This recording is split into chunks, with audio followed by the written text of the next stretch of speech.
જો મને મારું ઘર ગમતું ન હોય તો તમારા ઘરમાં હું ગેરકાયદેસર પ્રવેશી ન શકું. હજારો લોકો એ આશામાં પોતાનો દેશ છોડી દે છે કે વિદેશમાં જઈને ડ્રીમ લાઈફ જીવવા મળશે, રોજગાર, ધન, દોલત અને સુખ મળશે. પણ દેશ બદલવાથી ક્યારેક સમસ્યાનો પ્રકાર બદલાય છે, સમસ્યા નથી ઉકેલાતી.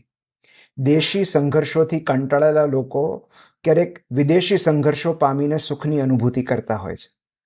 હકીકત એ છે કે દરેક દેશની અલગ સમસ્યા હોય છે.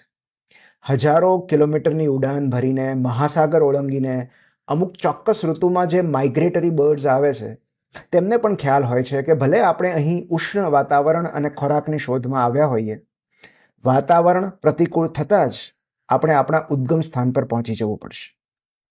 ક્યારેક આપણે સર્વાઈવલ માટે ભાગતા હોઈએ છીએ અને ક્યારેક એસ્કેપ માટે. નક્કી આપણે કરવાનું છે કે આપણું દોડવું રોજગારલક્ષી છે કે પલાયનવાદ.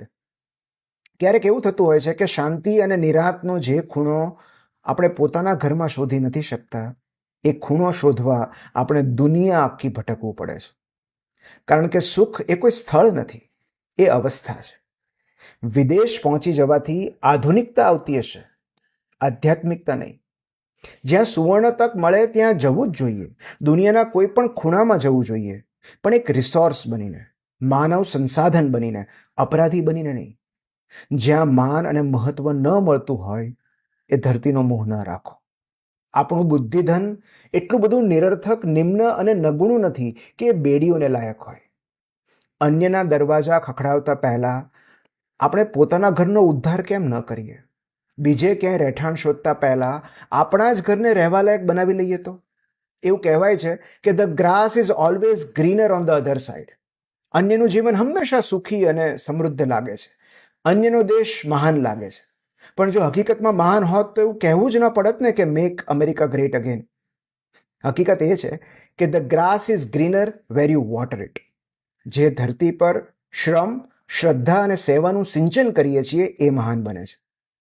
ભલે ને ગ્લોબલ સિટીઝન રહ્યા, પણ મેરા ભારત મહાન તો કહી જ શકે ને. મહાનતા પ્રસ્થાપિત કરવાની બાબત નથી, એ અનુભવવાની બાબત છે. જે સ્થળ પર તમે વસવાટ કરો છો એ જગ્યા જો તમને મહાન ન લાગતી હોય તો મહાનતાની શોધમાં તમે આજીવન ભટકતા રહેશો.